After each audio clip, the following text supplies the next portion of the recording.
episode 102 of Chew on This, a Nerds United podcast. I'm BJ. Vic. So, actually, I wonder if I should start saying like 102 or just 102. 102 or 102. It I doesn't think matter. 102. 102 is fine. Less syllables. We're lazy. Yeah, exactly.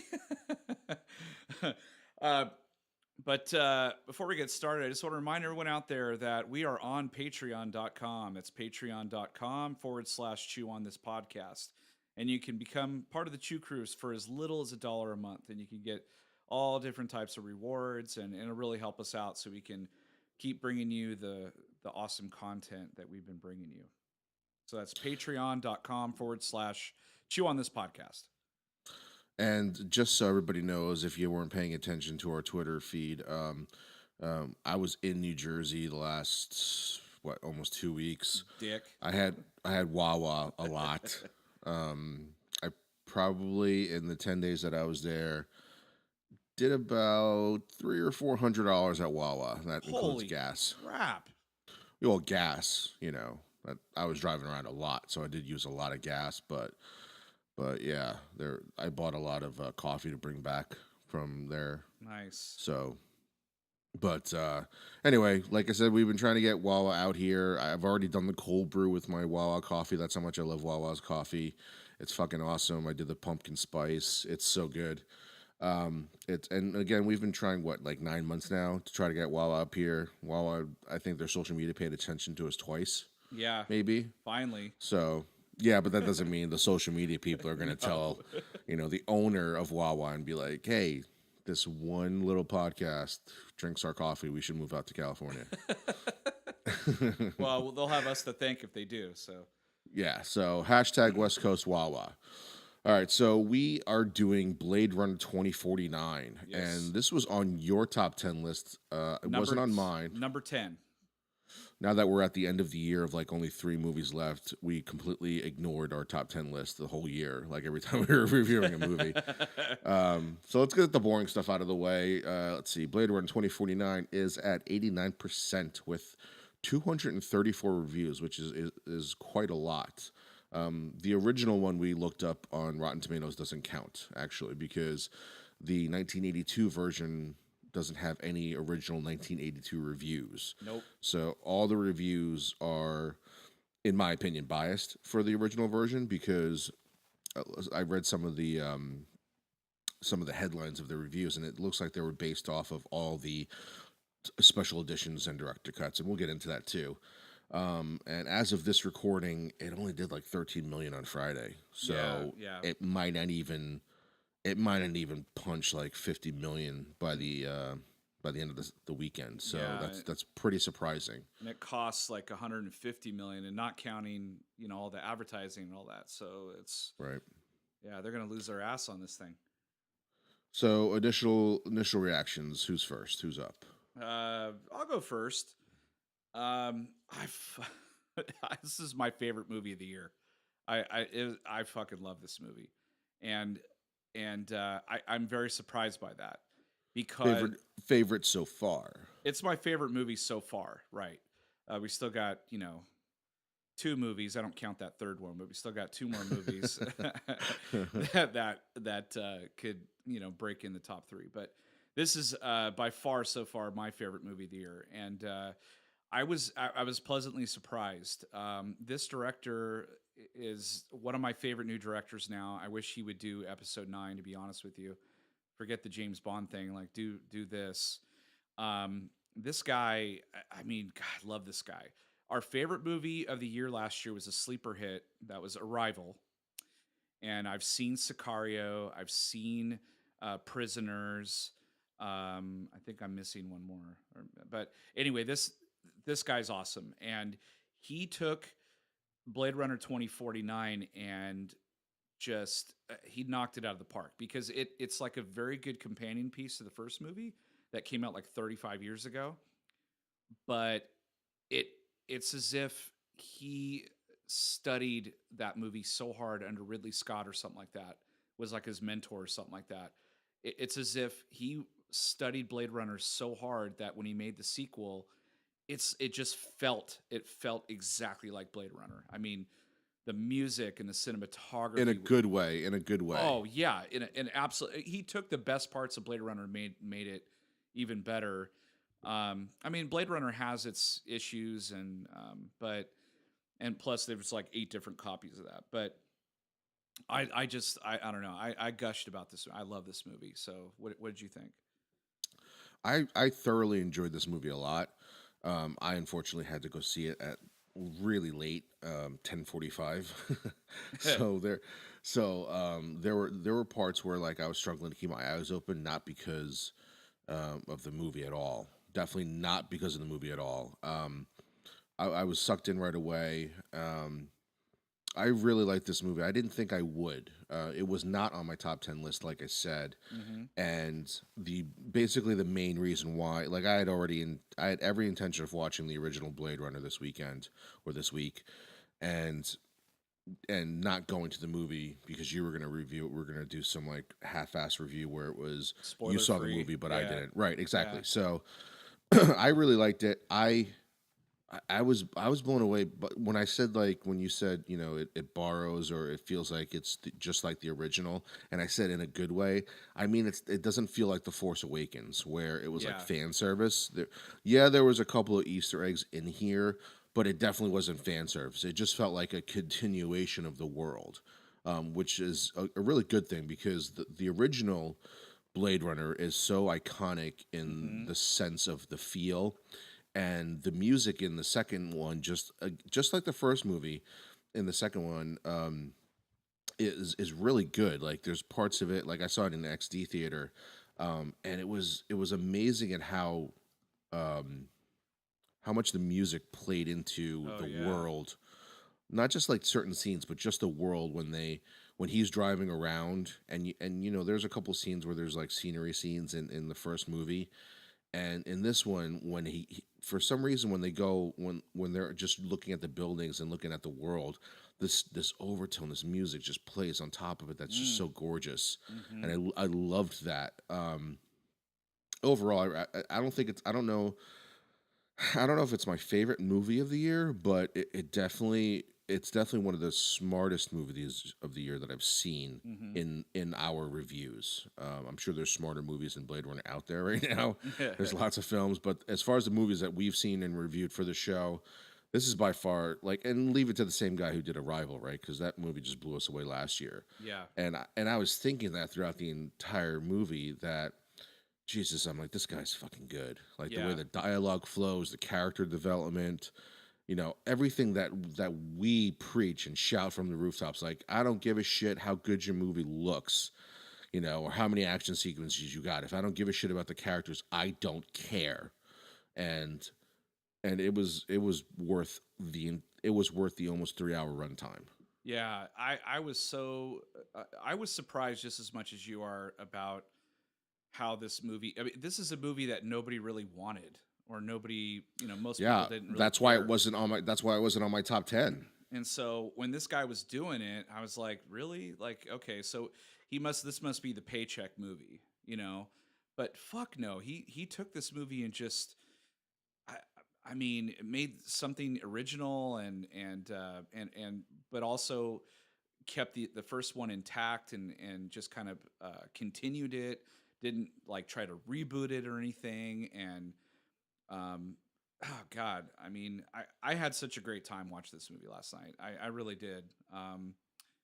But okay, so we already went through all the boring stuff in our initial reactions. Let's Let's talk talk about about Blade Runner, the first one, a yeah, little bit. yeah, absolutely. Because So so we're not going to do a full review of Blade Runner, but there are some things, and this is interesting because I purposely only saw the theatrical version. I think I've only seen the theatrical version, but I just rewatched it this week. It's fresh in mind. You saw what, the 2007 like yes, final cut, right? yeah, that's it's called the final cut, and there's differences. Supposedly, there's 8 versions of this movie out there, but only like 5 of them you can get on the on that 30th anniversary or 25th anniversary Blu-ray pack or something like that. I want to say 2012. You can get like this pack with like all 5 movies in there, but and I actually thought I watched the director's cut, but I didn't. The final cut is actually Ridley Scott. He oversaw it himself, versus the director's cut, which was designed in '92, something like that, for the 10-year anniversary, was not completely designed or overlooked by him. It was still studio was tinkering with it, which if you read the history of Blade Runner, that I don't know any other movie out there besides maybe like Evil Dead where they keep coming out with different versions of this movie, or like Star Wars, because George Lucas keeps tinkering with it or kept tinkering with it. But Blade Runner has more versions out there than any movie that I can think of. They just keep bringing out a new one that's got slight differences. Well, the But final cut is apparently the actual version that Ridley Scott wanted to release, and apparently there was a lot of studio interference with the first movie. yes, And the ending, which I thought was interesting, the ending is the ending of Blade Runner. Spoilers, but it's not been 1982, so you should have seen it. Um, so it ends with Deckard running away with Rachel, yes, and there's a scene where they're kind of like it's like they're driving over the mountains or some stuff like very it kind of feels really out of place, but it's supposed to give you this like happy-go-lucky ending. hmm That was actually footage from unused scenes in The Shining, yes. And Kubrick allowed the studio to use that footage. which is Um, fucking crazy that those two movies could not have more separate feel. And when I read that, I was like, oh, that makes complete sense, because the opening shot of or one of the opening shots of The Shining is after he gets the job is them driving to the to hotel. the hotel, right? Yeah. So the Final Cut version, I think it took that particular scene out, and it just showed him and Rachel just kind of taking off, and it's still kind of a happy ending. Okay. But the major difference is that it's alluded to that Deckard is in fact a replicant. In fact, Ridley Scott has come out and said that the final version was supposed to meant to be to tell you that he is a replicant. In fact, there's a dream sequence about a unicorn that's a lot longer in the Final Cut version than the rest of the other ones. I That don't remember the unicorn dream I don't in think the it's in the. theatrical I cut. don't think it is in the theatrical, but it's been years since I've seen the theatrical. But Well, I but just saw it this week and I don't remember it. yeah, okay, so it's not in there then. But yeah, in the Final Cut version, he there's like this unicorn dream, and it's longer than the director's cut. And so Ridley Scott's come out and said, yeah, he was a replicant. However, when you watch 2049, not one time did they reference whether he was a replicant or not. I assumed after watching 2049 that the Harrison Ford character Deckard was not a replicant. Even But after watching the final cut version. even watching the Final Cut version, I'm like, he doesn't ever allude to it. But then again, like interviews with him asking, the new director of 2049, whether or not he was a replicant, and he said he wouldn't answer that in the movie or outside the movie. So it's kind of left to your interpretation. I just assume he wasn't, just the way, and only because the way he acted in the movie. That was the only reason why. Like, not, he wasn't super strong. He didn't have the glowy eyes. Then again, the newer replicants didn't either. He didn't have any indication. Yeah, but Harrison Ford is not one of the newer versions. He's a Nexus. He's He a, would have been a Nexus 7. right, which he should have had the glowy eyes, because Right, all which he did in the original version. yeah. So I don't know. Like, I guess he could have been. So basically, folks, is like, I'm sure you've seen this, or I hope you've seen the movie. If not, I don't know why you're listening. Otherwise, you're just listening to it, so you don't have to go watch the movie. But essentially, the whole movie kind of resides over the fact that there is a kid born to a replicant, and they're trying to track this kid down. And so that's where I was like, well, maybe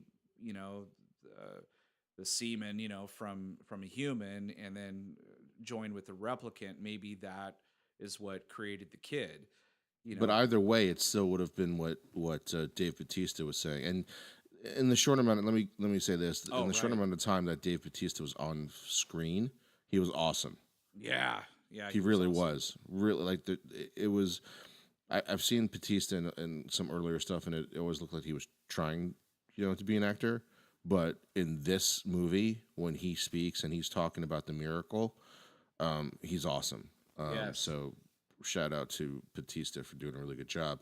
That scene where he says it's a miracle. It doesn't matter if it's a human. I mean, that's the thing about this movie. There's no definitive thing. Even it's if you watch the ambiguous. theatrical, right? Yeah, If even if you watch the original theatrical version of Blade Runner, you can argue which way you want, but all you have to do is fast forward to the scene where his eyes glow and like the replicants do. yeah, That's all you have to know. yeah. You can interpret the rest of the movie any other way, but that is proof that he's a replicant. His eyes glow. So the other thing about the original Blade Runner is that the replicants only had a 4 year lifespan, and so they must have with the Rachel character and with Deckard too, they must have had that open ended so that they could Well, last yeah, longer. apparently it seemed like he was a model before, almost like Ryan Gosling as far as the new model, Hmm. where, but it was way more, it was way more out there that Gosling was a replicant in this.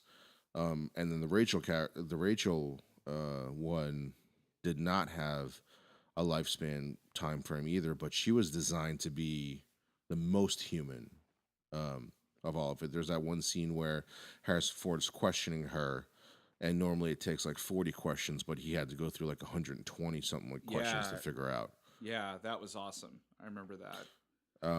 Gosling's really good in this movie. Everybody's really good in this movie. Everybody's good. Everybody's handpicked. The only person that felt slightly out of place was Robin Wright. Robin Wright, but Uh, I because didn't mind her. there were some scenes where I was like, oh, that's a little over the top. But I thought, I mean, everybody was casted really well, and that bodyguard replicant was scary. Yeah. She just fucking kicked ass. And even Jared Leto, I didn't really. I mean, No, I I liked him in this. I actually liked him in this. I hated his Joker, but I thought he kind of redeemed himself a little bit Well, with I this mean, movie. we knew that Leto could always act, but it's amazing what one really popular, iconic role will kind of like taint your Yeah, talent a little bit. yeah.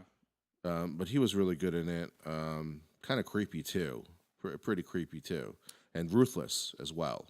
So You would have thought that because he was blind, but he's kind of an asshole. right, and is he a replicant as well? Like I thought. No, no, I didn't think he was. Okay, I didn't think he was either. I thought that's the whole point. I mean, he's blind and he had a bodyguard that pretty much did his bidding and all that stuff. Um, but what was crazy to me, I mean, let's fast forward to the end a little bit, but he actually you actually see the Rachel character come back.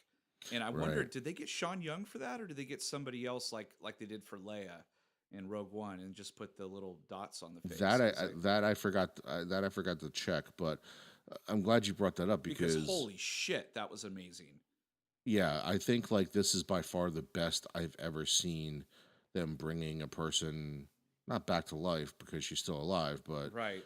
bringing a person, A younger self yeah, back. like we've seen it. Robert Downey Jr. We saw Kurt Russell twice. I've seen it Michael in Douglas. Yeah. Michael. Right, yeah, yeah, and of course we saw Carrie Fisher for Rogue One, and this holy shit by far was like seamless. I was trying to really like I kind of missed a couple of lines in that scene because I was trying to figure out like, okay, where's the shitty CG in this? Yeah, me too. I just saw the previous Blade Runner like the day before.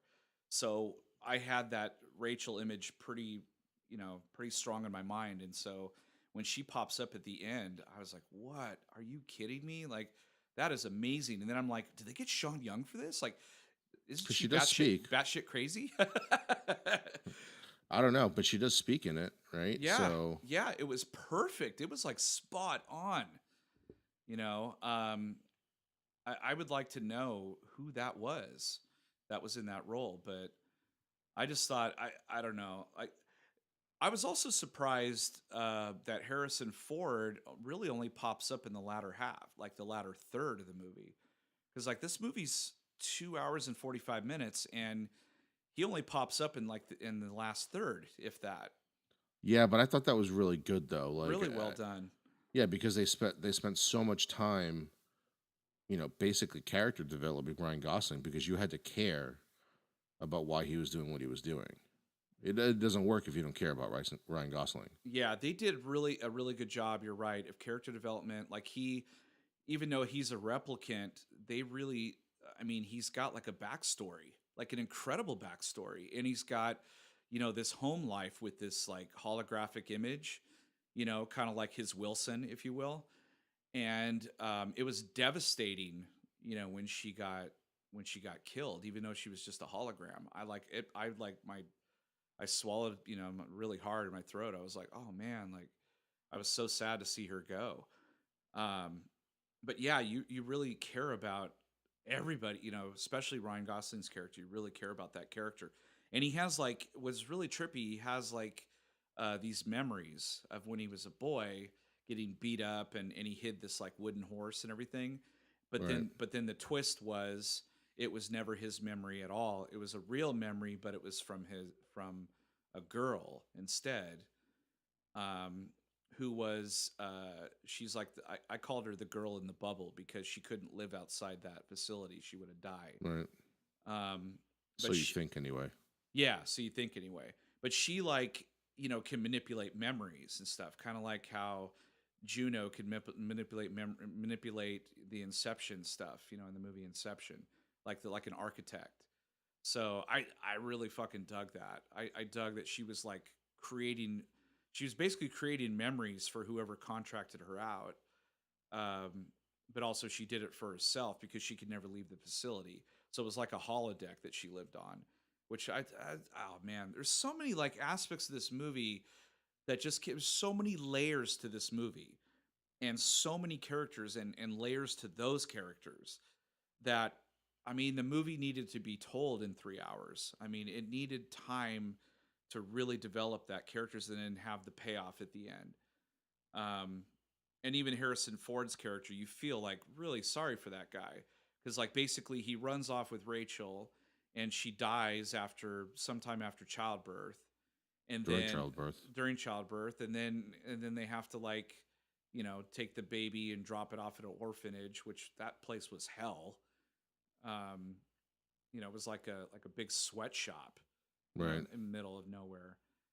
um Shit, man.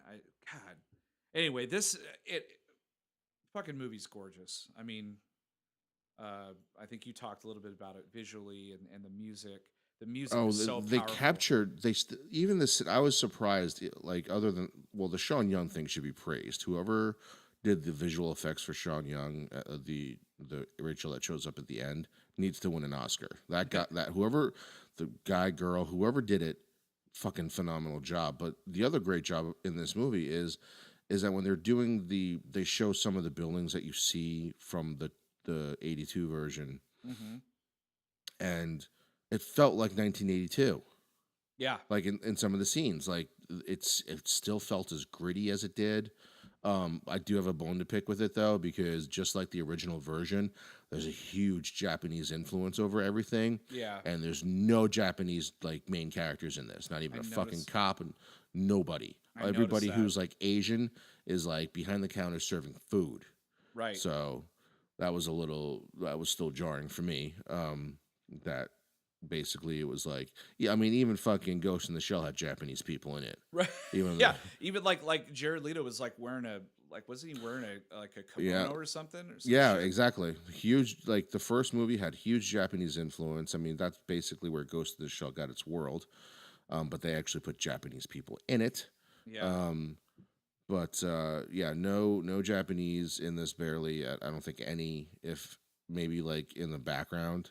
Yeah. Um, but it's a little again jarring that there's so much Japanese influence in both these movies as far as like the environment goes, and no, I mean, Dude, there's Japanese like writing right there, right, and then there's a giant like naked European android girl, oh hologram girl, man, that was one of right? that was amazing. Yeah, that whole everything to do with that relationship too, building that up was awesome.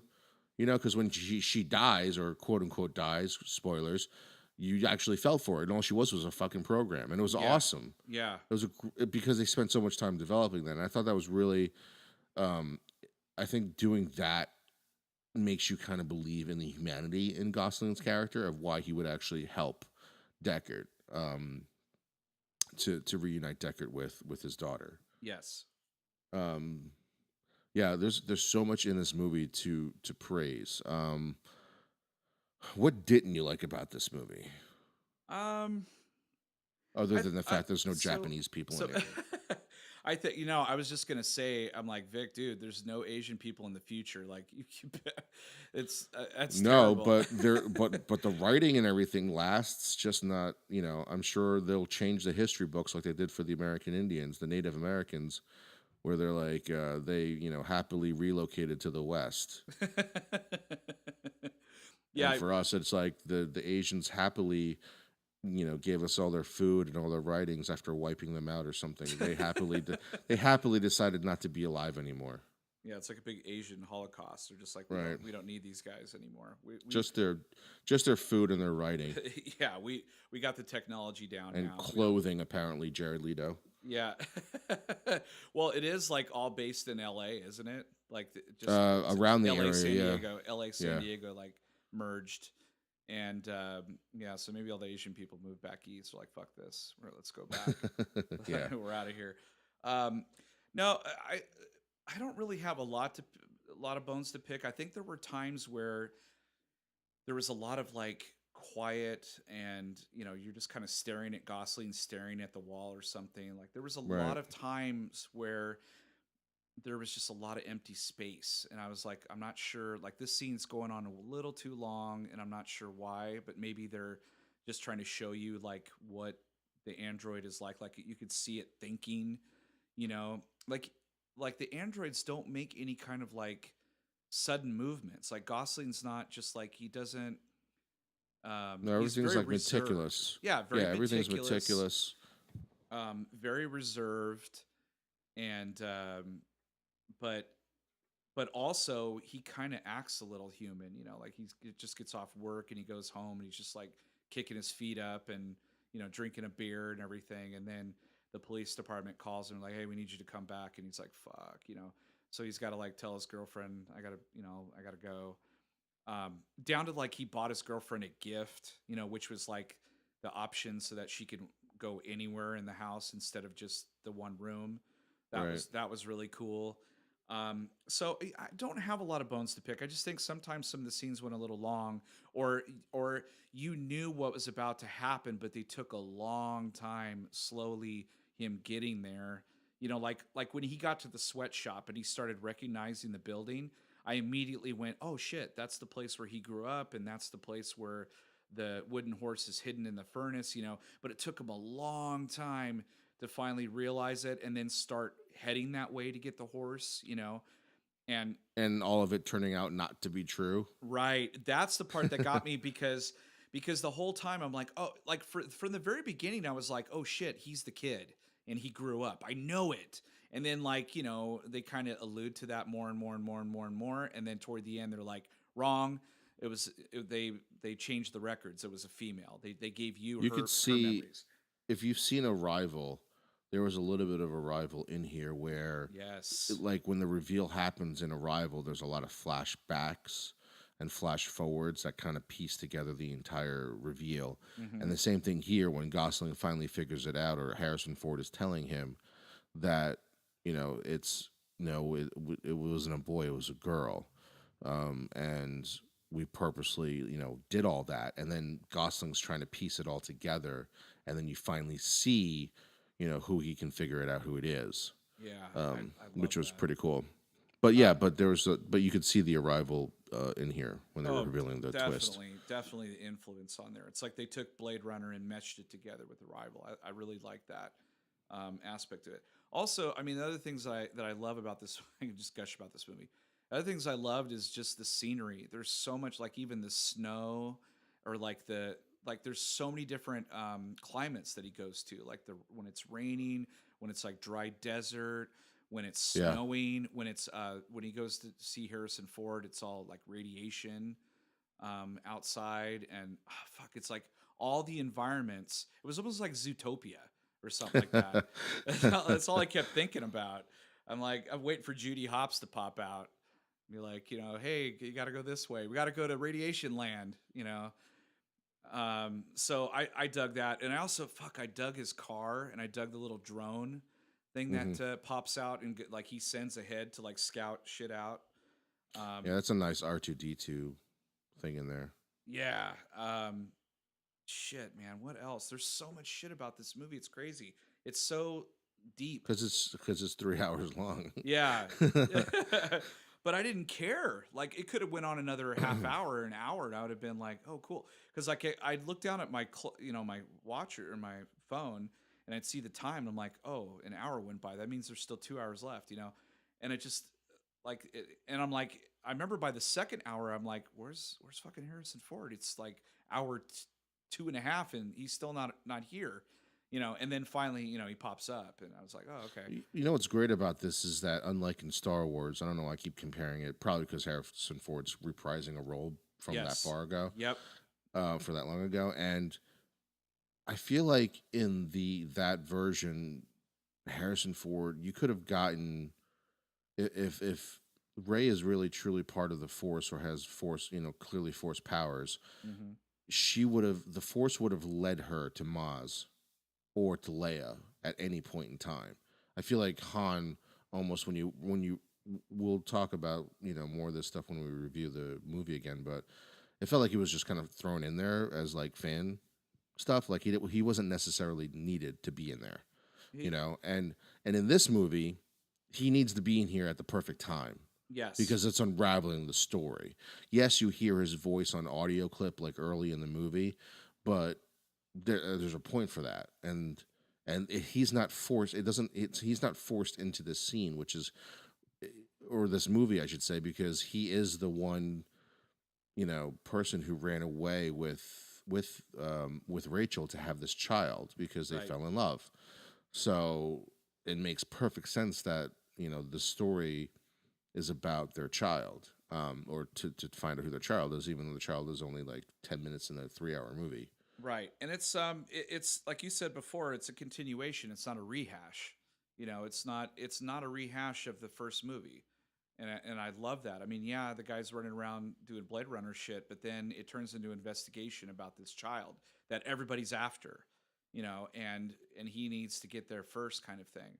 And I just thought it was a new twist on that genre. I really dug it. I don't know if there's going to be a third movie because of the box office take right now, but it almost feels like if she exists the way that she is, and if there's no other twist to it, that she is the child of two replicants, then I feel like there's like a third movie where it's like almost like War for the Planet of the Apes, where it's just all out fucking fighting between like the replicants and the humans. Because remember, there is a revolution that was about to happen, Yes. and that lady teased that revolution but never remember. She was like, I'm gonna find the girl or the child and or the girl, and when the time's right, I'll reveal her to the entire world. So there's still that hasn't happened yet. Yeah, the movie does a very good job of like, if this is it kind of thing, or it's open ended to like to do that if they wanted to. But like you said, this is what we said at the beginning of beginning of the podcast is that this movie only did 13 million Friday, which for a blockbuster, a huge movie like this, $150 million movie, this is very bad. This is like a complete like loser, you know. Well, I think the problem is that if you're our age and you're not into this stuff, you probably Blade Runner, you were like, you saw it and you didn't think it was that great because Blade Runner truly is a real science fiction movie. Yes. It's not Star Wars. Star Wars is not science fiction. Star Wars is fantasy. Um, it Star Wars is identical to the genre of Lord of the Rings. They're both fantasy uh, books and movies. Right. Science fiction is more Star Trek, and Blade Runner is definitely Star Trek. There is action in it, but overall, the theme um, of that entire movie comes from the very famous scientific sci-fi writer Philip K. Dick, who wrote so many science fiction Oh novels. yeah, tons. Um, I think I forget the novel this is based on is "Do Androids Dream About Sheep" or something like that. Electronic Sheep, I think. Yeah, something like that. I can't remember, but the movie, the original movie is about life and what it means to be alive or be a human, and this is the same thing too. The second movie just continues on that theme with it. So I'm guessing if you're not into this stuff, you probably saw the first one, were really bored with it, and didn't really give a shit about it. But Yeah, if you are, you should take a look. You should watch the original again. I still think you should watch the theatrical version and then watch this version, yeah, or I'm sorry, this movie, and then go watch the final cut. And the reason why I say that is because even though that's not Ridley Scott's film, the guy who made this movie tried to base his movie on the theatrical released version, not the right, final cut version. right. And they go, well, I mean, this is like a 5.5 hour movie if you put those things back to back. Yeah, You know, it's really well done, and maybe that's why it's not doing well is because the movie's so old. You know, it's 35 years ago, and you kind of have to watch the first movie to watch this one. Honestly, I mean, you could like watch it, you wouldn't know some of the things that were going on, like it could be watched as a standalone. yeah, But knowing what they did with Sean Young, knowing the story of those two, the recordings, and yeah, there's Harrison Ford backstory. himself, yeah, Yeah, exactly. Yeah, yeah. But I mean, it definitely enhances the second movie, but you don't need to watch the first movie. yeah. But I truly believe that like you said, that it's like 30 something years. And what I said, that the original version, or the original movie, if you're not into the science fiction part of the movie, you're just not going to like the movie. But this is an Academy Award movie, dude. I'm telling you, there's so many things. There's cinematography, the music, uh, the editing, the visuals. This movie's got. I mean, it could win a bunch of awards based Yeah. on that alone. Um, I wouldn't doubt if it wins all that stuff. I mean, if Transformers or if Suicide Squad could win an Academy Award, there's no fucking reason why this movie can't win some Academy Awards because it's stunning. I mean, visually and auditory, whatever, is just stunning. There's nothing else like it this year.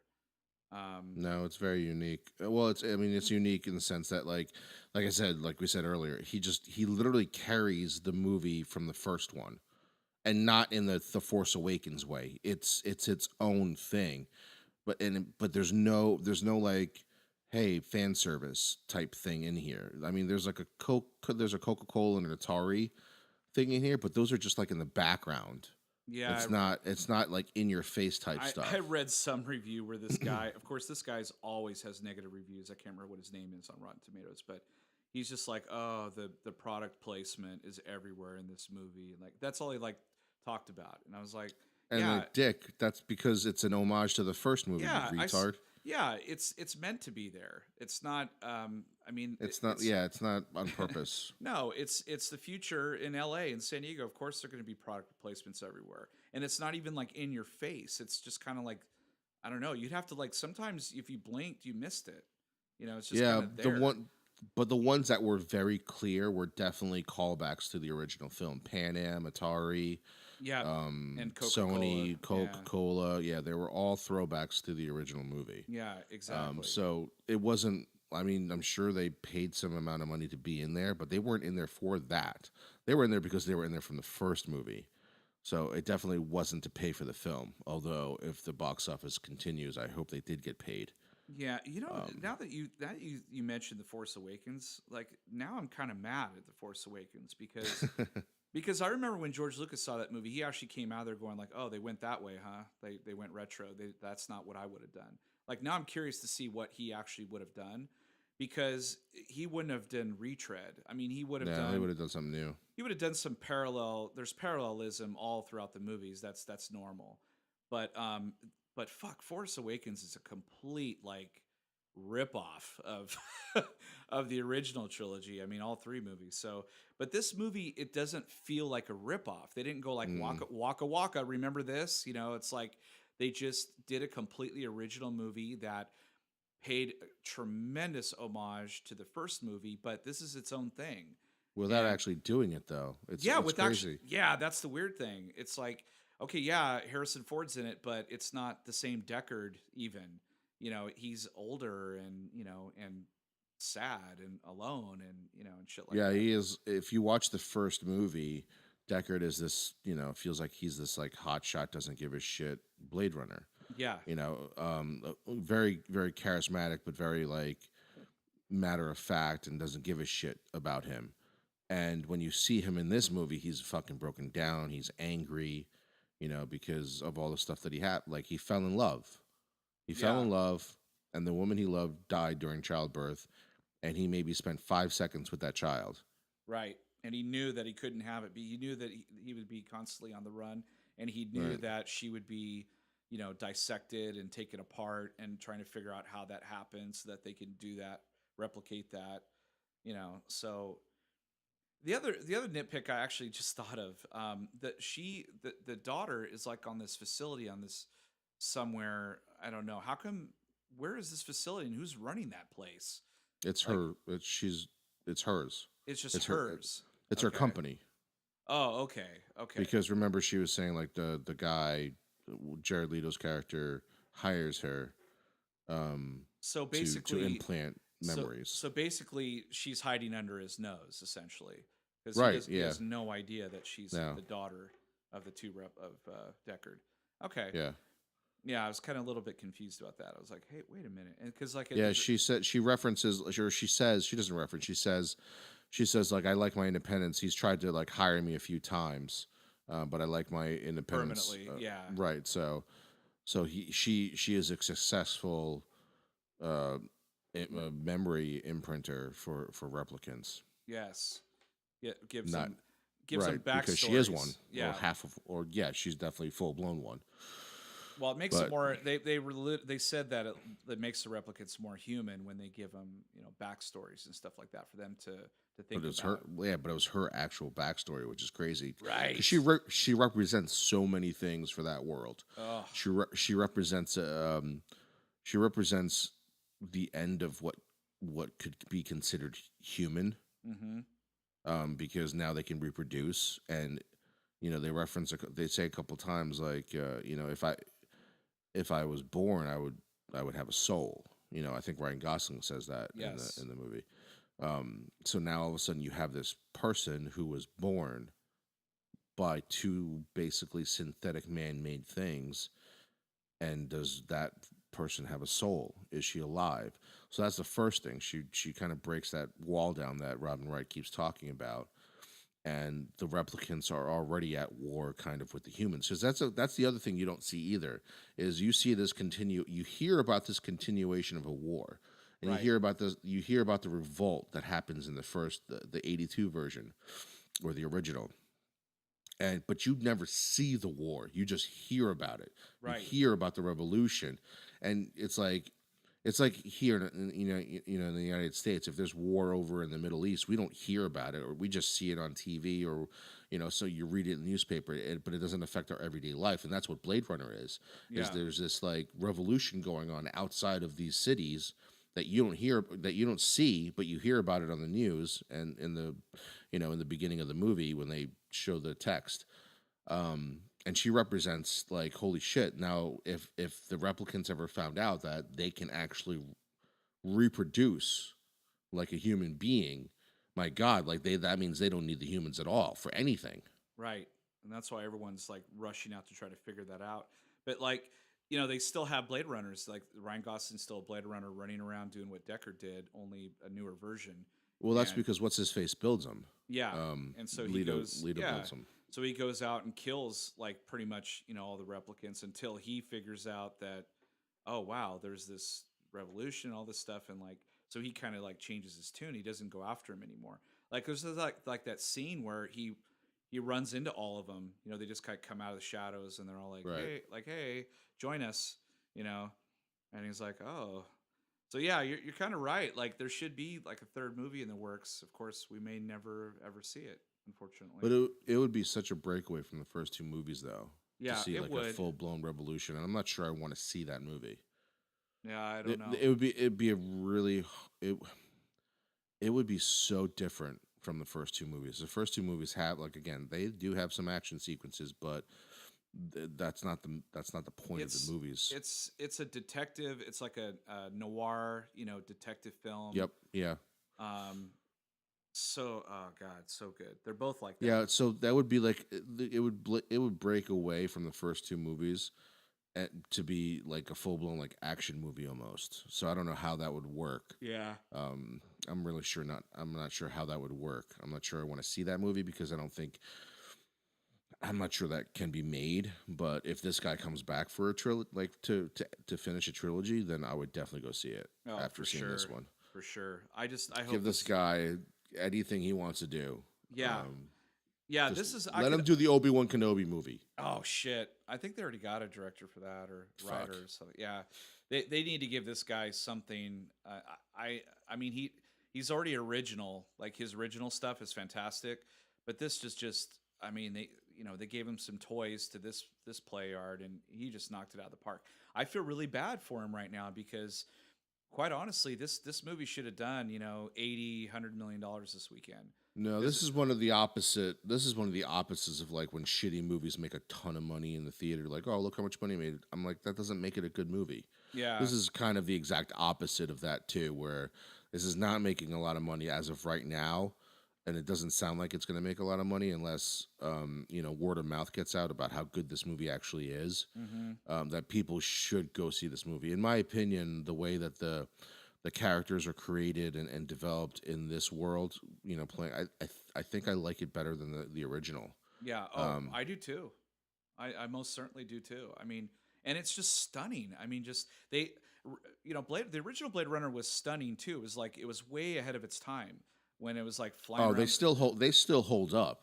Yeah, absolutely. But then they took it even further with this one where he's going to different environments and I mean, just gorgeous. Like I some of think the only those. thing that changes when you're talking about like stunning, like the special effects, because obviously the entire world in the beginning, the first movie, is concretely created and almost like matte painted and stuff like that. But it looks so fucking real, and the only thing Yeah, that probably looks unrealistic because of the effects they had back then was when he was flying around in his police car. You could kind of tell like it didn't move as smooth as it would have. right. And then you take that, and now you're like, oh well, I wonder what would happen if they had the technology to do it.